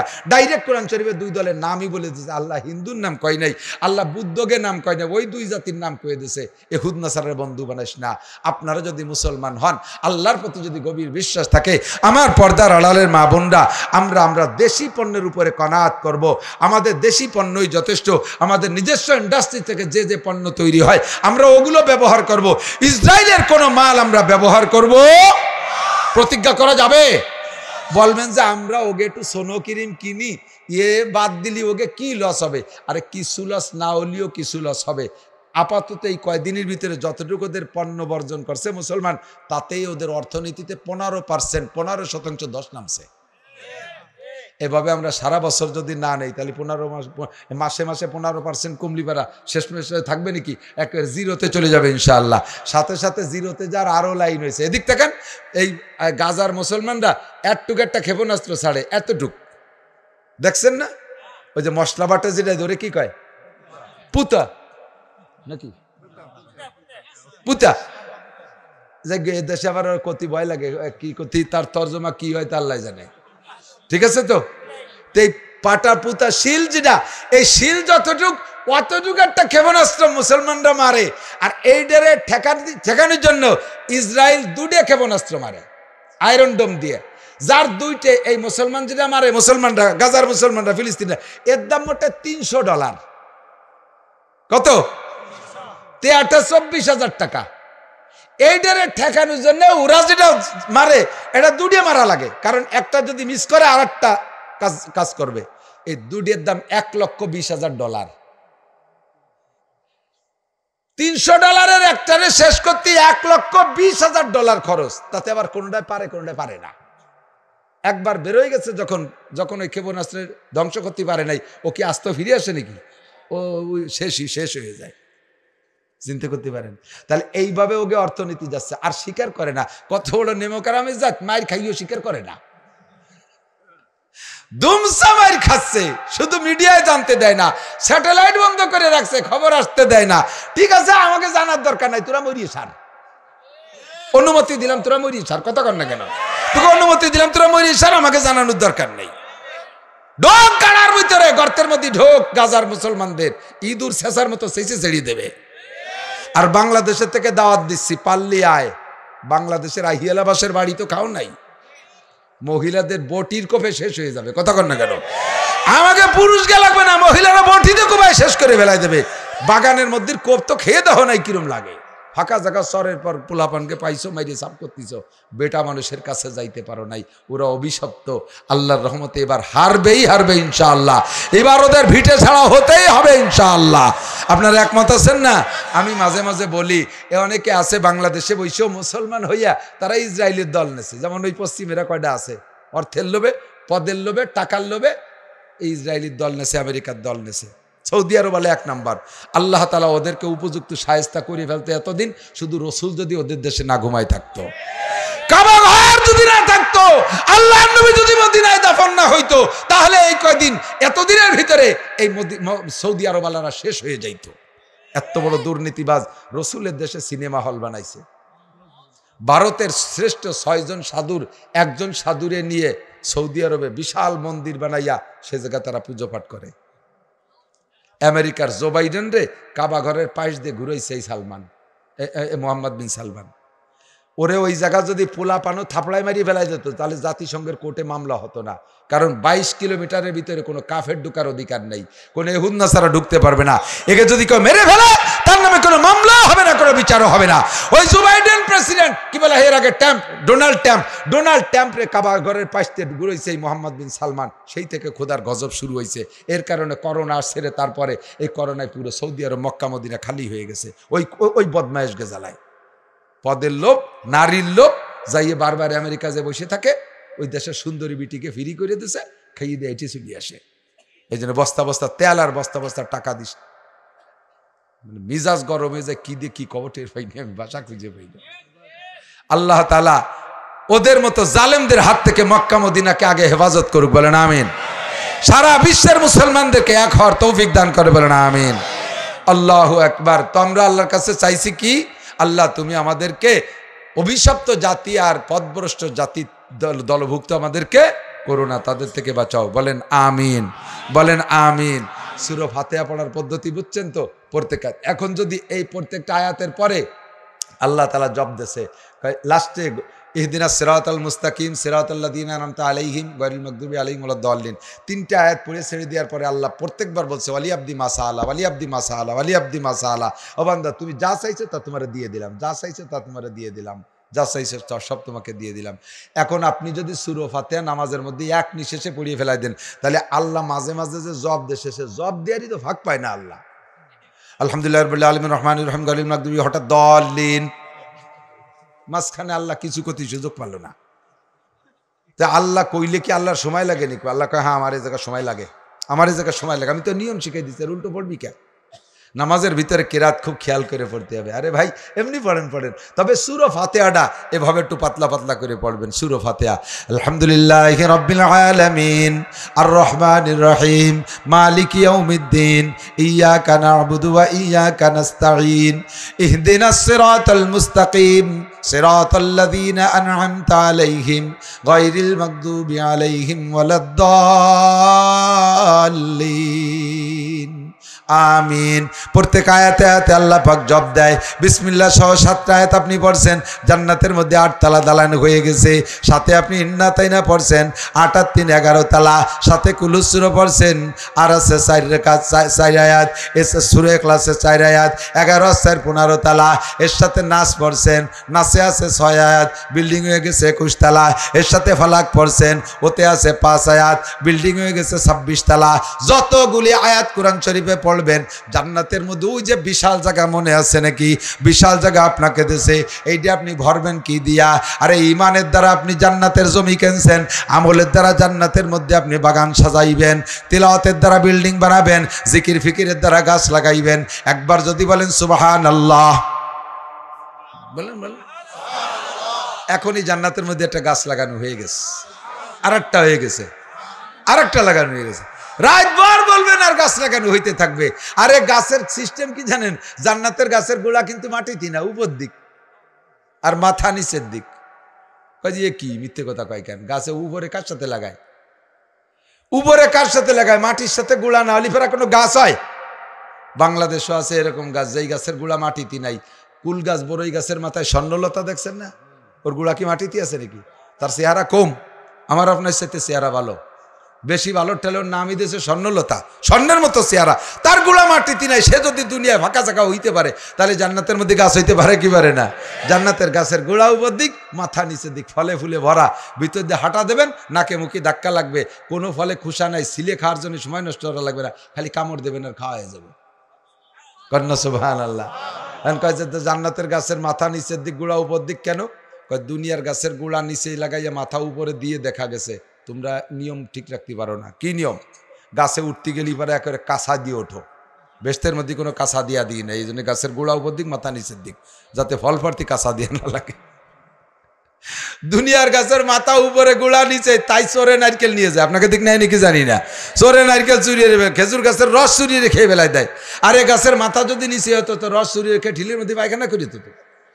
এই জন্য দুনিয়ার গাছের মাথা উপর দিক, গোড়া নিচে। জান্নাতের ভিতরে চোরচুরটা নাই, গাছের গোড়া উপর দিক, মাথা নিচের দিক। লাগাবেন সুবহানাল্লাহ, সুবহানাল্লাহ, সুবহানাল্লাহ, সুবহানাল্লাহ। তবে জিকিরকে সুন্নতি তরিকায় করবেন। এদিক তাকান, দল ধরে বসে জিকির করে সুবহানাল্লাহ, সুবহানাল্লাহ। আল্লাহকে নালায় দেবানি দিস, ওরে কয় কি জিকির? সুবহা কইয়া মাঝখানে দেরিয়ে রে ফারেকা নাল্লাহ, আল্লাহ আকবার, আল্লাহ আকবার। আল্লাহ ফেরেশতাকে কয় মসজিদের মধ্যে ফক ফক করে কারা দেখবি, বেরিয়ে করে জিকির করতে দিশে পায় না। আলহামদুলিল্লাহ, আলহামদুলিল্লাহ। দুলিল্লাহ কি শুনছেন না? সাবধান, জিকির হবে সুবহানাল্লাহ, আলহামদুলিল্লাহ, আল্লাহু আকবার, সুবহানাল্লাহ, আলহামদুলিল্লাহ, আল্লাহু আকবার, সুবহানাল্লাহ, আলহামদুলিল্লাহ, আল্লাহু আকবার। পুরুষের জিকিরে আওয়াজ হবে, নারীদের জিকিরে আওয়াজ হবে না। পুরুষের জিকির তিলাওয়াতে আওয়াজ হবে, নারীদের তিলাওয়াতে আওয়াজ হবে না। মহিলারা যদি আওয়াজ করে কোরআন শরীফ তিলাওয়াত করে, মুহররম গায়ের মুহররম পুরুষরা যদি শোনে, যাদের সাথে বিয়ে জায়েজ এইরকম পুরুষরা যদি শোনে, ওই মহিলার তিলাওয়াত যতজন পুরুষে শুনবে অতজন পুরুষের সাথে তার তিলাওয়াতের মধ্যে জিনার গুনাহ লেখা হবে। মহিলা যখন বয়ান করে, তালিম করে, জোরে জোরে বয়ান করে, রাস্তার পুরুষরা দাঁড়ায় দাঁড়ায় শোনে। যতক্ষণ পর্যন্ত কোরআন হাদিসের বয়ান করবে, পথিকরা যদি তার বাইরের পুরুষরা যদি তার বয়ান শোনে, ওই বয়ানের মাঝে যতজন পুরুষে বয়ান শুনবে অতজন পুরুষের সাথে জিনার গুনাহ হবে। মহিলা যদি জিকির জোরে জোরে জিকির করে, পর পুরুষে শোনে, তাদের সাথে জিনার গুনাহ হবে। মহিলা যদি মুনাজাত করে, কান্দে কান্দে জোরে জোরে চিল্লাই চিল্লাই মুনাজাত করে, দলবল নিয়ে তালিমের মজলিসে একেবারে বিনয় বিনয় কইতে পারে, পুরুষরা কান্দে, খালি কান্দে, কান্দার মধ্যে কোনো কথা কয় না। মহিলারা কথা কয় আর কান্দে, ঠিক না? কথা কয় আর কান্দে। এক মহিলা স্বামী মরে গেছে, তো ওই মহিলা কান্দে না। কারণ প্রতিবেশী মহিলা একজন এসে কইছে, তুই একটু কান, না কাঁদলি মানুষ মাইন্ড করবে না। মাইন্ড বোঝেন তো, মাইন্ড করবে না, একটু কানে। আন কয় যে সবাই তো আপা শুনি স্বামী মরে গেলে কান্দে, স্বামীর গুণ কীর্তন আলোচনা করে। কোনোদিন খালি এতে বাড়ি আসতো না, একটাও চকলেটও লিও এনে দিত, এইগুলো কয় আর কান্দে। তা আমি কি কব, ওরম কোনো ঘটনা আমাকে বাড়ি নাই। কয়া যাও একটা কিছু কয় যে হ্যাঁ আমার যা আছে তা করতে গেলি তার সমস্যা, তবুও কান্দিতে হবে। কান্দা শুরু হয়েছে, বাবা কোনোদিন মুগুর দে সাড়া পিটেই নেই বাবা রে ভাই, বাবা কোনোদিন চর থাপ্পড় ঘুষি ছাড়া মারি নেই বাবা। মহিলা কয় তোর ভাই ধরে আর কান্দিস নিয়ে, বাবা রে ভাই মরছে হলো স্বামী। তো মহিলারা কান্দার সময় এই সমস্ত বিনয় বিনয় করতে পারে ভালো, পুরুষরা এগুলো পারে না। কাজেই মোনাজাতে খুব জমে আর কান্দে ভেসে যাচ্ছে। রাস্তার পুরুষরা মোনাজাতে শরীক হয়ে দাঁড়াই গেছে। চার দোকানে গল্প করে, কত হুজুরির মোনাজাত শুনলাম, নাসির হুজুরি তো কান্দেই না, খালি আসে। আর চর মুনার পিসাবের মোনাজাতে এরকম কান্দে নাই। নানটুরবোর মোনাজাতে যেভাবে মানুষ কাঁদছে, নানটুকেও থাকলে তারা যেন খেপায়েন না। আমি কিন্তু টুও টাক হয়েছি। এই নানটুরবোর মোনাজাতে আমরা রাস্তার মানুষ তাই কাঁদছি। যত মানুষ রাস্তার মানুষ শুনছে আর কাঁদছে, অত পুরুষের সাথে জিনার গুনাহ লেখা হয়ে গেছে। মহিলাদের পায়ের আওয়াজও পর্দায় রাখা ফরজ। পায়ের আওয়াজ, বাড়ির চার দেওয়ালের মধ্যে হাঁটবে, এত স্লো ভাবে পা মারবে যেন শরীরে কোনো ঝাঁকুনি না লাগে। যদি জোরে হাঁটে আর পায়ে গায়ে ঝাঁকুনি লাগে, শরীরের অলঙ্কারের আওয়াজ, পায়ের আওয়াজ যদি অলের বাইরে থেকে পুরুষে শোনে, তাহলে সেই পুরুষের সাথে তার জিনার গুনাহ লেখা হবে। নারীদের আর পুরুষের ইবাদতের মধ্যে পার্থক্য আছে না নাই? ইয়ারফাইল্লাহুল্লাযীনা আমানু মিনকুম ওয়াল্লাযীনা উতুল ইলমা দারাজাত। আল্লাহ তাআলা মুমিনকে সবচাইতে দামি করেছেন, আর যার ভিতরে আল্লাহ তাআলা ইলম দিয়েছেন তার সম্মান আল্লাহ সবচেয়ে বেশি দিয়েছে। এবার আল্লাহ পাক বলেন, কুল হাল ইয়াস্তাবিল্লাযীনা ইয়ালামুনা ওয়াল্লাযীনা লা ইয়ালামুন ইন্নামা ইয়াতাযাক্কারু উলুল আলবাব। হে মুসলমান জবাব দাও, শিক্ষিত মানুষ আর অশিক্ষিত মানুষ সমান হতে পারে? অন্ধ লোক আর চোকালা লোক সমান হতে পারে? জীবিত মানুষ আর মারা মানুষ কি এক দামে বিক্রি হতে পারে? আরে জীবিত আর মারা মানুষের যেমন পার্থক্য, অন্ধ আর চক্ষুওয়ালা মানুষের যেমন পার্থক্য, শিক্ষিত আর অশিক্ষিত মানুষের পার্থক্য তার চাইতে বেশি। অশিক্ষিত মানুষ আল্লাহর কাছে পশুর চাইতে বেদামি। অশিক্ষিত মানুষের কোনো দামই নাই, মূর্খ মানুষের কোনো দাম নাই। এবার মূর্খ কাকে বলে? আজকেই শুনলাম, আজকেই পড়লাম। আল্লাহু আকবার। নবী পাকের জামানায় হুজুরের পাশের বংশ কুরাইশ বংশ না, অন্য বংশের কিন্তু আবু জাহেল। রেস্তায় দূর সম্পর্কে চাচা হইতো, হুজুরের বংশীয় চাচা না। তবে সৌদি আরবের গভর্নর ছিল আবু জাহেল। সারা দুনিয়ার শ্রেষ্ঠ শিক্ষিতদের ভিতরে দুইজনের একজন ছিল। আরবের মানুষ তাকে আবুল হেকাম বলতো, জ্ঞানীদের পিতা বিদ্যাসাগর বলে সম্বোধন করত। ওর আসল নাম আমর, ওর বাপের নাম হেসাম, কিন্তু পাণ্ডিত্যের কারণে তারা আবুল হেকাম বলতো। বিজ্ঞানীদের বাবা, বিশ্ববিখ্যাত শিক্ষিত লোক ছিল। যখন আল্লাহ নবী নবুয়তি নিয়ে আসছেন, তার কাছে কাছে কোরআনের প্রস্তাব রাখছে। দুনিয়ার সব সার্টিফিকেট আবু জাহেলের বাক্স ভরা আছে, আল্লাহর কোরআন পড়া শেখে নাই, আল্লাহর কোরআন সে পড়ে নাই। নবী পাক সঙ্গে সঙ্গে তারে ঘোষণা দিয়ে দিল, আজ থেকে তুই আবু জাহেল, মূর্খদের বাবা, তোর চাইতে মূর্খ আর কেউ নাই। ডাক্তারি সার্টিফিকেট আছে তবুও সে মূর্খ, ইঞ্জিনিয়ারিং সার্টিফিকেট আছে তবুও সে মূর্খ, তারপরে পলিটিশিয়ান সার্টিফিকেট আছে তারপরেও সে মূর্খ, আন্তর্জাতিক মানের একজন রাজনীতিবিদ তারপরেও সে মূর্খ। কেন? তার মধ্যে শুধু একমাত্র কোরআন নাই।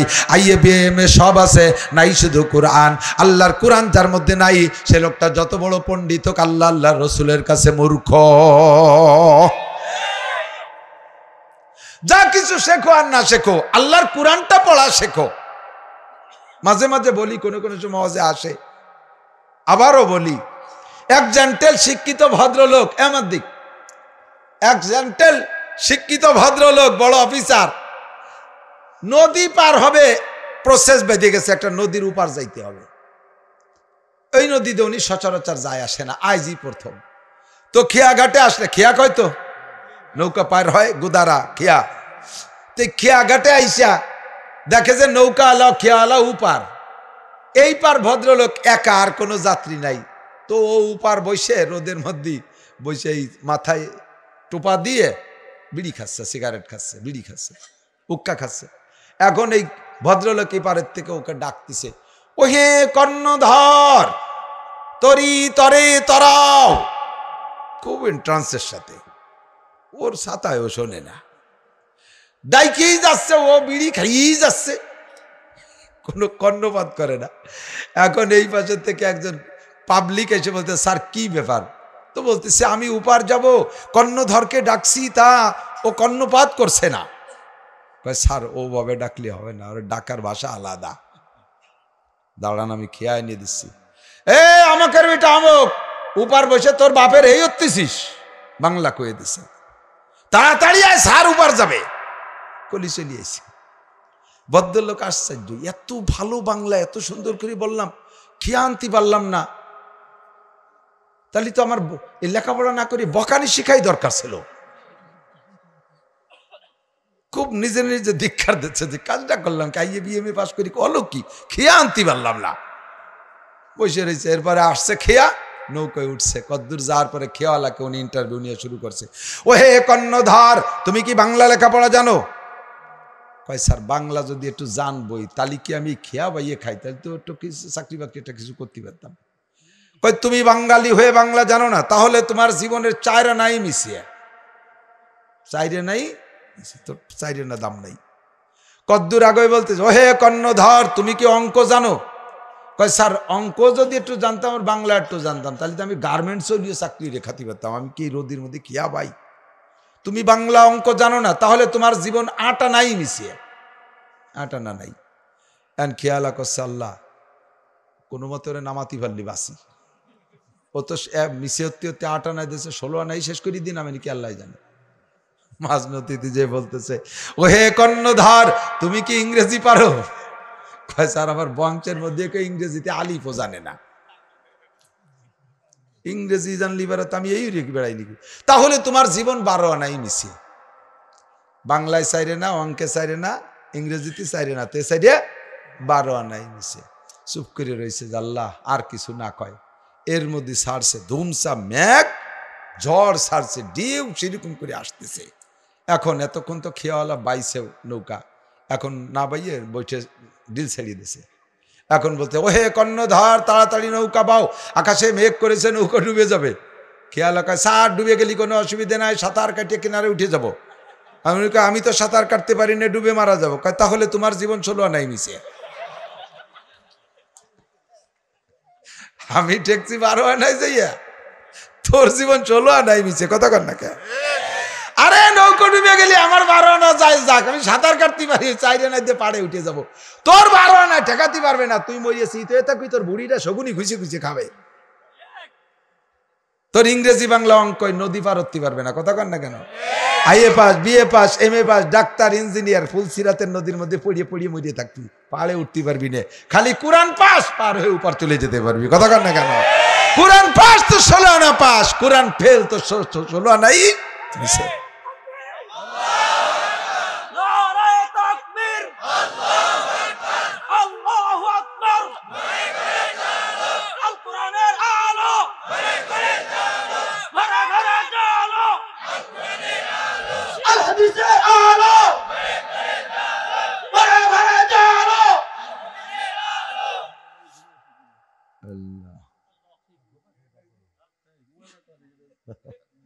আরে ও গেও তো বক্তা গেছে, কম খাটনি না, থাক ঘুমাই থাক, একটু চালু দিয়ে ঘুমাই থাক যা।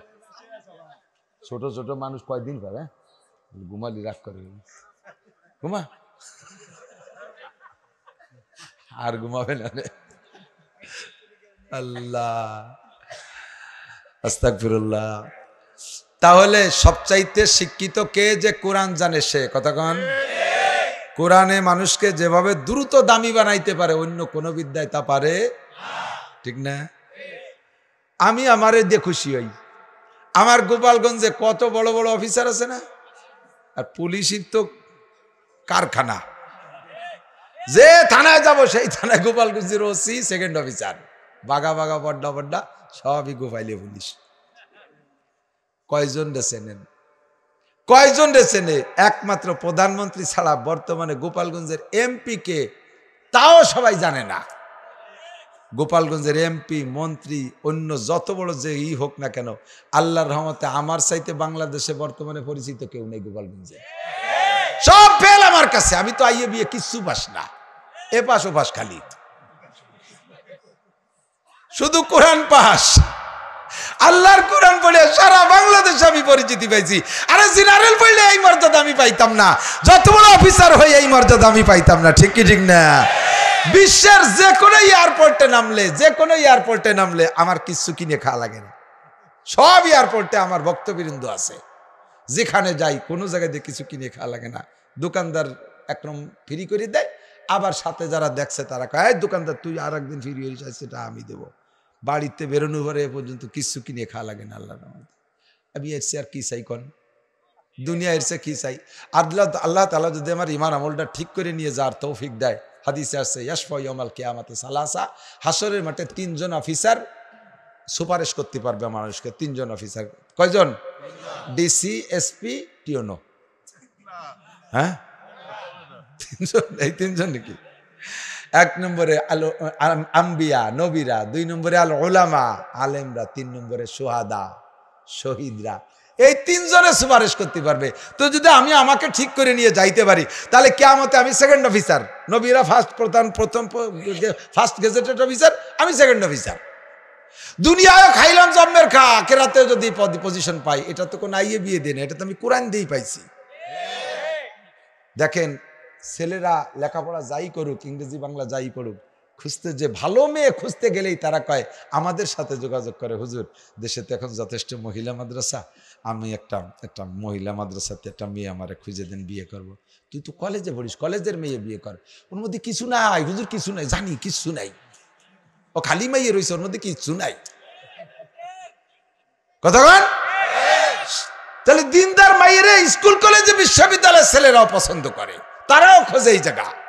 আল্লাহর রহমতে, আল্লাহর রহমতে এখন আদর্শ মা, শরীয়ত সম্মত বোরকা পরা মা, আল্লাহর রহমতে কোরআন পড়নেওয়ালি মা ঘরে ঘরে এসে গেছে, ঘরে ঘরে এসে গেছে। মহিলা মাদ্রাসার ওসিলায় হাজার হাজার। এই যে কালকে কয়দিন আগে কুষ্টিয়া বড় আইলচারা মাদ্রাসায় দিয়ে আসলাম মেয়েদেরকে। এক মাদ্রাসাতে 42 জন মেয়ে 1 বছরে মৌলানা পাশ করে গেছে। 20 জন, 30 জন, 40 জন, 50 জন, 100, 150 মৌলানা হয়ে যাচ্ছে প্রত্যেক বছর, হাফেজ হয়ে যাচ্ছে। একটা মা যদি আলেমা হয়, তাহলে ওই বাড়ির ওই মায়ের পেট থেকে সন্তানটা আল্লাহর রহমতে কোনো খারাপ হওয়ার আশা করা যায় না। ডাইশ ভালো, সাজ ভালো তো পিঠা ভালো। কথা কন না? সাজ ভালো তো পিঠা ভালো। এই ভালো একটা সাজ যদি পাইতে হয়, তাহলে আপনার মেয়েকে বানাইতে হয়, তাহলে আপনার মেয়েকে মাদ্রাসায় পড়ান। আদর্শ সন্তান পাইতে হলে আদর্শ মা লাগবে। বাপের চাইতে সন্তানের উপরে মায়ের ভূমিকা বেশি। বাপের ভিটে বসবাস করি, অথচ ভিটের নাম মাতৃভূমি, ঠিক না? আমরা কি বাপের বাড়ি থাই না মার বাড়ি থাই? কচিত 2-1 জন গরজামাই আছে, সেটা তুই রিয়ার দুনিয়ারটা। এ গরজামাই আবার আর এক বেকায়দা, ইসরায়েলিকে মতো।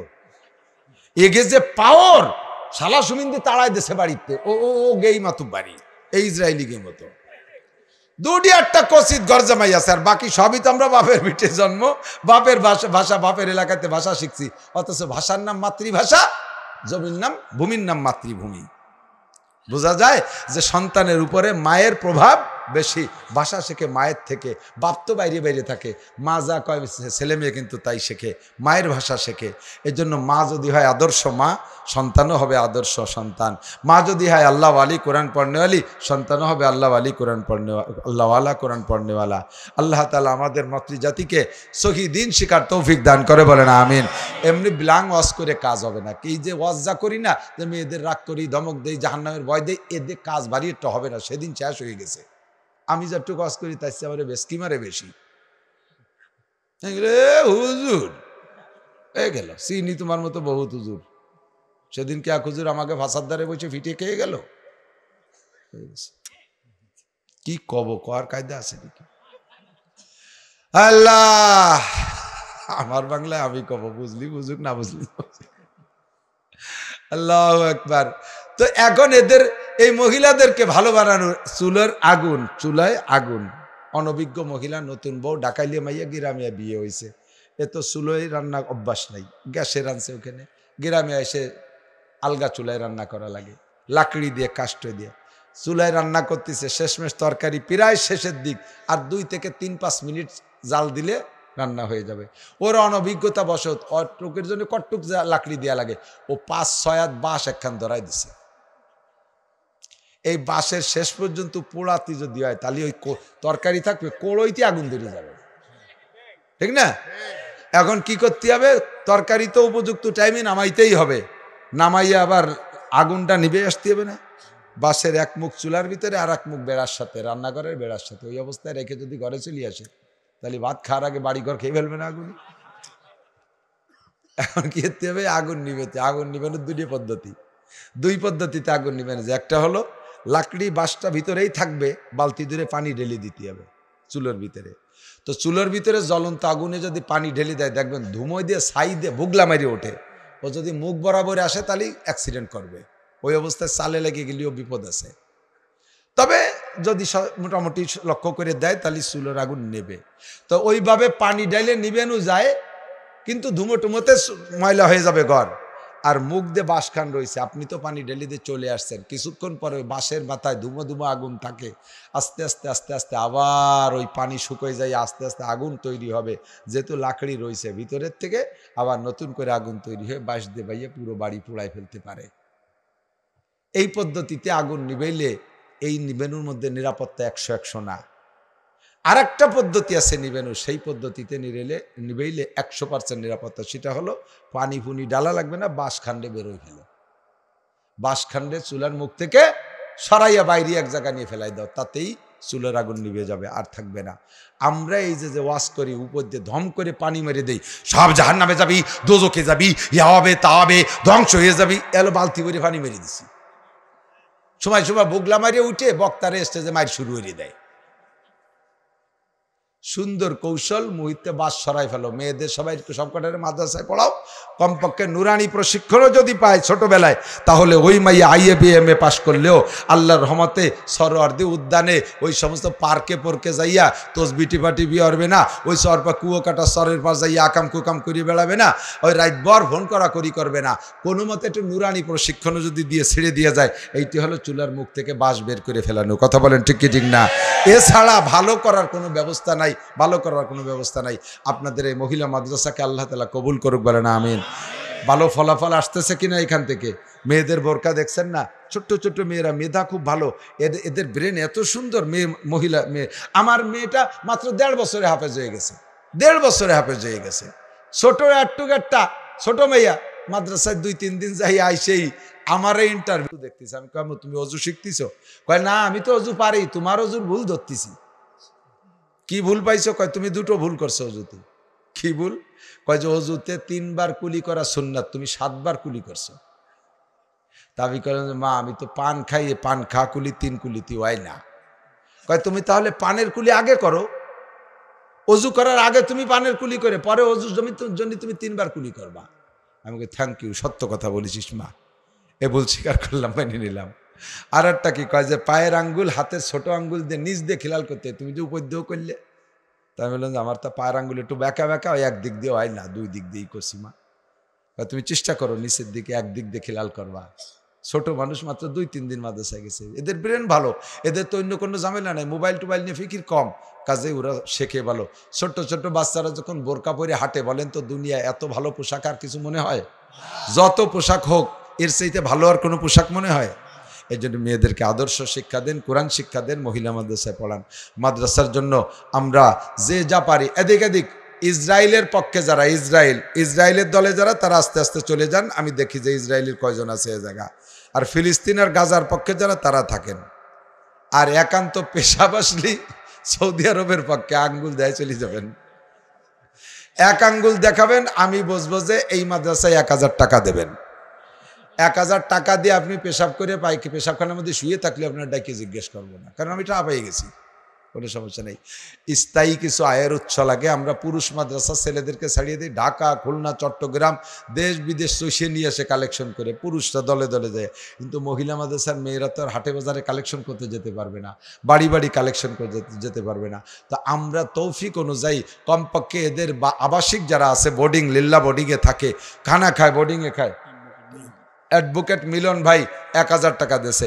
আমরা স্থায়ীভাবে প্রত্যেক মাসে 1 বস্তা চাউল এই রসুলের মেহমান মহিলা মাদ্রাসার মেয়েদের জন্য, অবুলা অসহায়, তাদের সরকার কিছু দেয় না এবং তারা নিজেরাও কামাই করতে পারে না, এদের খেদমতে মাসে মাসে কিছু দেওয়ার একটা অভ্যাস করলে, আমি দোয়া করব, ওলামাই কিরাম দোয়া করবে, তাদেরকে আল্লাহ তাআলা বদরি সাহাবাদের সাথে 313 জন বদরি সৈনিকদের সাথে আল্লাহ তাআলা জান্নাতি করবে। যদি মাসিক না পারেন, কমপক্ষে বছরে 1 বস্তা চাউল, কমপক্ষে বছরে 1 বস্তা চাউল। আসেন কোন আল্লাহর বান্দা, আমি মুসাফির মানুষ, দোয়া করব মেয়েদের খেদমতে, অসহায় অবলা মেয়েদের জন্য, আদর্শ মা গড়তেছে তারা, তাদের খেদমতের জন্য, জাতির উন্নয়নের জন্য 1 বস্তা চাউল আমি মেয়েদের দেব বছরে একবার, আজীবন দিয়ে যাবেন ইনশাআল্লাহ। থাকলে কোনো আল্লাহর বান্দা বলতে পারেন মাশাআল্লাহ। এই যে ভাই একজন পাইছে কিনা।